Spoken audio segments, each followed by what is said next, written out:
Today we are joined by Diji Shujahi, an author, entrepreneur, speaker, and advocate for personal growth, whose journey has inspired women across the region. Through her work, she has championed resilience, reinvention, and the courage to pursue new opportunities while staying true to oneself. As someone who has worn many hats through her career, Diji continues to empower others, embrace change, take bold steps, and create meaningful impact. So let's dive into her journey today. Hi Diji, how are you? I'm very well. Thank you so much, Armin, for this. I am really glad to have you on my podcast. Driven by Purpose is 2 years old now, and it is all about telling stories and amplifying stories of purpose-driven businesses, entrepreneurs. I want to hear yours. So let's just dive in and tell me about you. Tell me about your journey. Thank you so much again for this opportunity. My name is Diji, and born and raised in UAE. Well, almost born. I came here when I was 3 months old. So yeah, almost born and raised in UAE. Been here all my life. Geospatial engineer. Not many people know what it is. What is it? Mapping. We do mapping. I was working with the UAE military for the longest time. We were in charge of mapping the entire UAE. But being a media person from the age of 13, always been on radio, television, stages, hosted some very big events. I thought that would be what my career would take me, but like any Indian households, they're like doctor or engineer. So I went into the engineering path, worked the corporate life for a really long time, till about 9 years back. I decided there was this thing inside me that's it, because I'm a single mom. So single mom full time, working corporate life, and at the same time, every weekend I would have an event. And I saw that events and media were always my passion. So 9 years back, decided to jump in and get into a business of my own. I partnered with an amazing company, and the company at that time just had one branch here in Dubai. We just increased and expanded from their own. We now have offices in Philippines, India, Nigeria, Jordan. Wow. And Dubai, Abu Dhabi. And I personally went to Philippines, lived there, set up the office for 2 years in the height of COVID. Did the same in Nigeria, 2 years in Nigeria. Yep. So into media, that's the whole purpose of my businesses, mostly media driven. We create our own brands, our own IPs. We do TV shows, movies, large scale productions. And here we are 9 years later. Happy I did that. Wow. That's a lot. It's a beautiful journey. I'm sure it wasn't easy. It was packed with hurdles, but looking at you now, and we always say counting the dots backwards. Yeah. It how kind does of it matches, feel? right? Yeah, it does. It does. Yeah. But what was your one turning point when you look back now? The turning point was 9 years back when I actually decided to stop, continuing to live for someone else's dreams, carry forward that, and to jump forward because there's always doubts, right? There's always doubts on whether you can do it. And especially us, at least me, we've all been brought up with the employee mentality all my life, because you work, you study, and then you get into a job, and then you do the 9 to 5. That's it. To shift from that employee mentality into employer mentality, I still fight that demons every single day. But yeah, the turning point would be when I made the decision to go after my dreams. And I always thought, what's the worst that can happen? If it doesn't work out, I'll go look for another job. Like, you've got enough contacts. I've had to start over 3 to 4 times in my life. So I'm like, starting over is not something, I can always do it. It's all right. Picking yourself up and then just getting on with another project, another phase of life. Yeah.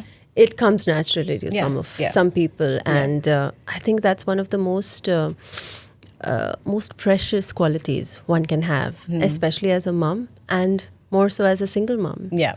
So more power to you, much more power to you.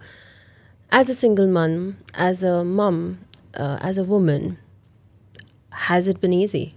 Of course not. It never is, right? It never is.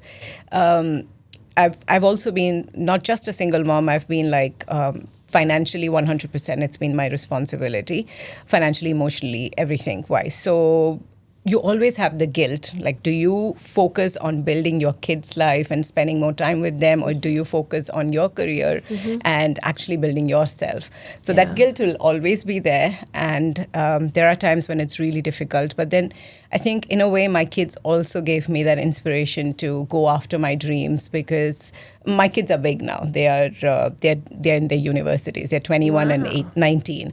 So both of them, they have their lives. I always say it's a season. There's a season where you have to take care of your children. Of course, that'll be the first priority. Now my season is to build myself, my career. That's why, again, personal branding, all these things I'm getting into. Being out there a lot more now, because I feel now it's my season to take care of me. Amazing. Seasons of life. Yeah. And seasons of resilience also. You Yeah. need to have different types of resilience. And that teaches a lot for a natural way of, that extends itself to leadership. So which of these phases or seasons in your life were packed with the most amount of resilience that you had to show? Oh, every season. Every season had a different kind of resilience that was required. When I jumped into business, that was something completely new. And like most people do, they think that, oh, lots of freedom, you're not working for anyone else. But it's not that way. It's like 24 hours of work that actually goes into it. And different kinds of pressure that comes in, right? You now have to think about your employees. You're not just thinking about you and your kids anymore. Now you've got your employees, your partners, your clients, a lot of things that come into play. And then COVID hit. And then obviously we almost went, I almost lost it all, like everything. Because we were in the events industry at that time. And again, that time we had to be like, what do we do? Do we continue in the events industry or do we pivot? So we had to pivot. So every season actually teaches you something new. Every season comes with its own challenges. So Diji, as a woman who has built a successful personal brand for herself and is now empowering others in building their personal brands, alongside multiple ventures that you've done, congratulations once again for that. What challenges have you thought most about, and how has self-doubt killed those or amplified those? Self-doubt is something which is always there, especially I've heard that except for Oprah, who she said that she's never had the imposter syndrome. I think most of the successful women in the world always have, even now, even after them being very successful. It's always there. You just have to push past it, because obstacles will always be there, no matter what. You just have to learn to get up, move on. And, what I like to do is I always have this list of things I have achieved. Every circumstance, every situation where I felt that I wouldn't be able to survive that, but I have, I write it down. And I'm like, okay, if you were able to survive that, then you can do anything. So there are lots of situations, lots of examples, because facts matter. Most of the times what we do as women, we are driven by emotions. And when we emotionally attach something, when we attach emotions to something, we give it more importance than it actually requires. And when we see facts in front of us, we will be able to put on our logical hat and say, these are the facts. These are actual circumstances you've gone through, and this is what happened. Because as time passes by, you forget. We forget. We forget the good things that's happened, and we amplify the worst. That's what we do. For some reason. Yes. And this is something which I always say we need to learn from our counterparts, the men. It's not that they don't have emotions. I wouldn't say they don't have emotions, but they're also somehow trained and taught from a very young age to be the providers, to get up and go get along with it. And we are taught the opposite. So we need to really learn from them, to take an example from their books, to actually just dust yourself, get up and move forward, because that's the only thing you can do. Yeah, the one word that comes to me when you're talking about this, and just in terms of the contrast between how women are wired or hardwired and how men are hardwired when it comes to circumstances and past experiences, what their impression is in the present day for that, it's so vastly different, right? We will take those negative emotions and keep them more amplified in our memories or subconscious, rather than men who have the positives, and they keep those even if they're the smallest. And where does that come from, according to you? What do you think? Is it about upbringing? Is it about culture? Is it about some chemical imbalance that us women have? I think it's a combination of all those things. I would love to say it's just upbringing and blame, our family and our family and our the generations. But it's not just that, because even if it is your family supporting you, you're surrounded by your group of friends that who's got their own list of things that they bring from their family. So I don't think it's just the upbringing; it's a combination of everything. And we kind of believe that, oh, as a woman, this is how we're supposed to behave. We've been told that you're supposed to behave in a certain way. I was interviewing in my podcast one lady who she has companies in 16 countries in Africa. Wow. And she said, ever since she was a kid, her dad and her mom has always said, you can do this. Always, told her she can do it. Always encouraged her. Apparently, when she finished university, her dad found there was a job opening for Barclays vice president. She had just finished university. And Dad's like, you can apply for this. You will get it. He's like, she said, I can't. Like, no, you can. I mean, obviously she didn't get in because she was a fresher. But, that makes a lot of difference too. The way... Encouragement. Yeah, the encouragement that the people you surround yourself with. Right. So I don't know what it is, but there's something that we need to change as women collectively. And as a mom, Yeah. what are you changing for your daughter? I am trying to break the generational trauma that we've been brought up by. I tell my kids, and they see it from by example, that you can be anything you want. You can choose whatever you want. I've never put any pressure on them for education or anything at all. They chose their paths, whatever it is that sounds good for them. And both of them have chosen very different paths, not education-wise, but how they arrived there. They know they can do whatever they want, which I think is very important too, and to build that sense of confidence in them. And most importantly, I make sure they work. Like they come to work for me. They work for me as employees. Most of the time now they have full-time classes, but every time there's a break, they work for me so that it's embedded in them. Absolutely. You need to work. Yeah. I used to work for my mom as well. There you go. As a child, Yeah. from the age of 13. That's very interesting, and it's a great habit to have. It's a great habit to inculcate. Diji, I really want to know which of these 8 companies or ventures that you've started are driven by purpose for you. The latest one, we've just started a new company last year. It's called Urban A to Z. Urban A to Z is all about ethical media, because we've been in the media field. I've been in the media field for the past 18, 20 years now. But we've seen that media and events and gaming and everything has unfortunately become very, very toxic, especially with social media and everything. Right. So we are in the process of creating ethical entertainment, ethical media, ethical talents across the region, especially for Africa, Asia, and Middle East. These are the 3 main areas that we are concerned about, because they also have the largest consuming population, the youngest population, and the most consuming population. Right. So we want to be able to create good, empowering, clean entertainment for them, and good, positive role models for these future generations. So we've got about 10 talents that we manage, and we also work with a lot of talents who have the same ethical clause added to it. So to create positive role models and positive content for the future generation. That is your purpose. Yes. That is what you want to Yes. do. That's so beautiful, because it touches on, your personality type, that you want to make sure you give a stage to people, but also you want them to do right by that stage. Yes. And that's lovely. How does community as an entrepreneur play a role in your business and your journey? Oh, huge. Because community is everything. All the brands that we're building currently are all community-driven brands. So we've got a lifestyle brand. Again, it's a community-driven brand. We've got an e-gaming brand that it's all about e-gaming, and esports is huge in this part of the world. Again, it's all about community. But we're building it in such a way that our brands especially have the ethical clause added to it.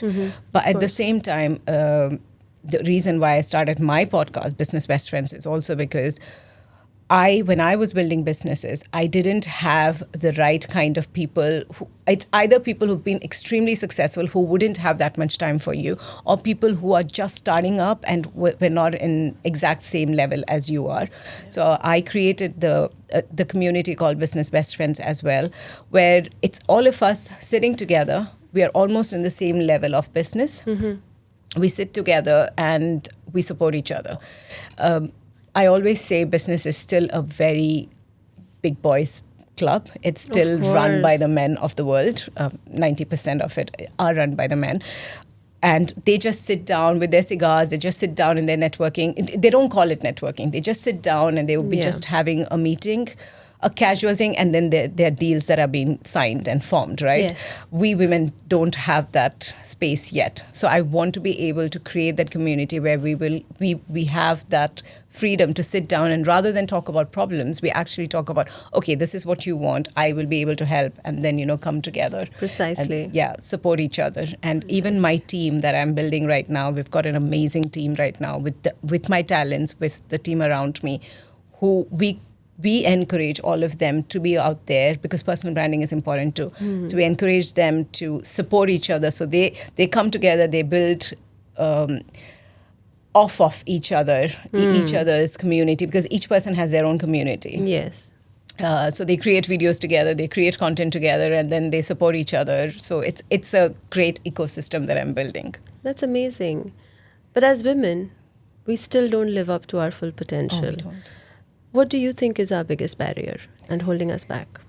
The imposter syndrome and the fact that we overthink everything, I think, and we add our emotions to it as well. Oh, so God. it's a combination. Like you said, we are wired differently, Yes. and it has to change. We need to learn, rather than also sitting down and thinking like having the victim mentality, or the men have it easy, or the fact is, there's some men who tell me, oh, you women have it easy. It's easy for you to get meetings. It's easy for... I'm like, that's No. not true. So I'm sure they have their own frustrations with us being women too.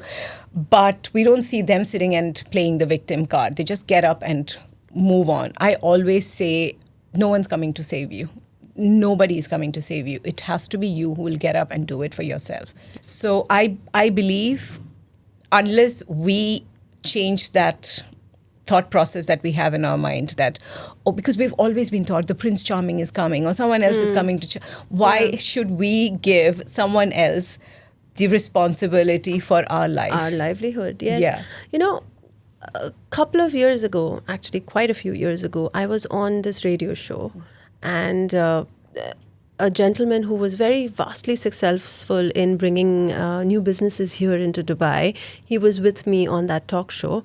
And the host asked a question, and he was very, I would say, I don't want to say the C word, but arrogant. The C word when it comes to chauvinism. I Okay. just want to clarify, that was the C word I was thinking about.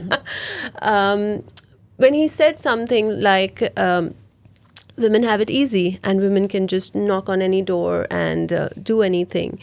And these days it's a woman's world. And I actually had to give him data points. Whereas you, me, and a few other women are just doing what we are doing in our capacity and amplifying it in the first world countries. Yes.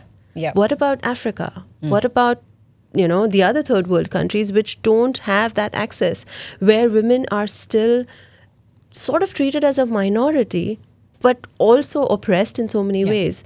The first world countries have now, in a way, awakened, and the culture has awakened. But for it to go and amplify itself to the 7 billion people in the world, it's still going to take a lot of time. It's a long way there. It's a long true. way to go. Yeah. So we're great. We're championing what we're doing, but we're not all women in the world. And the fact that we're just in the top tier and we're only talking to the most educated, most literal, most sophisticated of societies, there might be that change that happens there faster, but for it to go all the way down to the roots, it's going to gonna take a long time. a few more generations in my mind. It's also because that's what they see, right? The loudest voice, they hear it, and Yes. it's what they're surrounding themselves Yeah. with. They don't get to see the other side of the world and other side of what, again, we've had to fight to get to this stage. Yes. So hopefully it'll be people like us who will fight for the others too. Yeah, I hope we do. And I'm sure there's going to be a lot more. If you could share one piece of advice to the younger generation and to the younger generation of entrepreneurs in, let's say, these countries that don't have a lot of support, what would it be? Move fast. Just if you have an idea, if you're thinking of something, just get out there and do it.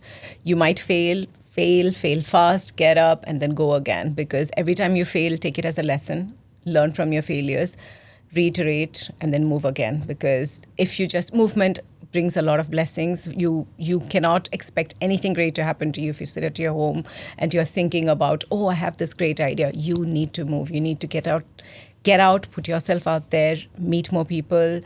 Just be that fire to drive your idea, your passion to life. Because otherwise, if you don't move fast, someone else who doesn't have even the half the talent that you have is out there doing it. What's next on your cards? A lot of things. My second book is coming out hopefully very soon, but also the brands that we are building. I'm very, very passionate about them. We have some amazing talents who are working with us right now. And along with them, we are taking some of our brands to a few other countries in the world. Our TV show, it's been signed now. As I'm speaking, my team is in Africa right now. So we've just signed something with Kenya, Ethiopia. So that's amazing. So the whole idea is to build the brands in UAE and then expand it to different parts of the world. And personally, yes, I'm launching my second book. It's about everything I went through after COVID and all the business losses and all the debts that I got myself into because of, Really? Yes, COVID. And at that time, like I said, I almost lost it all. And at that time, there was no one actually talking about, because people don't come online and talk about success or what they're going through while they're going through it. They always do it after they come out successful on the other side, or they don't talk about it at all completely. Yeah. I was talking to someone very, very successful the other week. And he literally has a rags to riches story. But he was like, don't ask me those questions, please, because, I'm still not ready to talk about it. And I'm like, why? Because it'll give hope to a lot of people who are going through the same thing.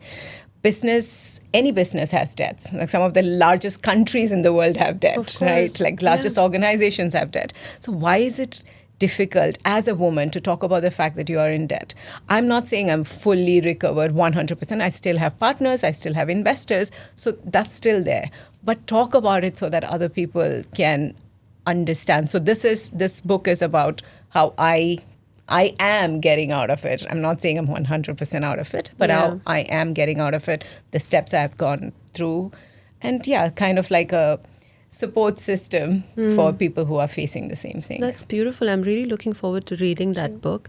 But then again, it caught my eye in the sense that this is about not showing your vulnerabilities when you are vulnerable. Yeah. Maybe you can talk about them, that I came out successful in hindsight or in a retrospect way, but you don't want to talk about it when you're vulnerable. And that comes to the point that's where the man's world or men kind of deal with their situations, that they don't want to talk about it when they're in it. They might just talk to a few people and that's it. But that's not how it should be. Yeah. And that's where the strength should come from. Absolutely. I agree. So I'm really looking forward to reading Thank that you. book. And I'm definitely sure I'll resonate with a lot of it. Thank you. My usual last question is, what does the statement "driven by purpose" mean for you? For a long time, I used to be one of them. It's like, I don't have a purpose. I don't know. I used to think that there's something wrong in me not having a purpose, because it was also, embedded in us that if you want to be successful, you need to have a purpose and all. But then I've realized over the course of my life, taking care of my children financially, taking care of them, making sure that they were safe, they were, fed, they had a school to go to and all those things, at the same time working on what I loved. That was, in a way, a purpose for me, though I did not word it that way, like it was. So when you look at how you want your life to be, it doesn't need to be that you need to find a particular thing, like they say, you don't need to write down certain things and you think that there's a particular thing that is your purpose. It can be a combination of a lot of things. Yeah. But as you do those things, you will inevitably find your purpose in life. You just will. Yeah. And do you think yeah. it's one purpose to? No, It isn't, and that's right? the Because thing. that's what Yeah. I was. That's coming- absolutely the thing, and that those things can be a lot. There can be a Yeah. lot of purposes that you have. Absolutely. And at the core, just understand what your values are, what your goals are, and if you can connect the two and then move forward, that would be your purpose. You are a fiery, fast-paced woman who goes from one project to the other. Yeah. And then learns from it, learns from everything that she's achieved or not, and then applies it to the next and to the next and to the next. Yeah, we have to. And that's very clear in your narrative and our chat today. I'm really impressed by everything that I've you. heard. I am fortunate to have had this interaction with you, but I look forward to hearing so much more new news and new success stories from you. Thank you so much, Armin. Thank you. Thank you for coming on the podcast Thank you. again. It's been my pleasure. Thank you very much.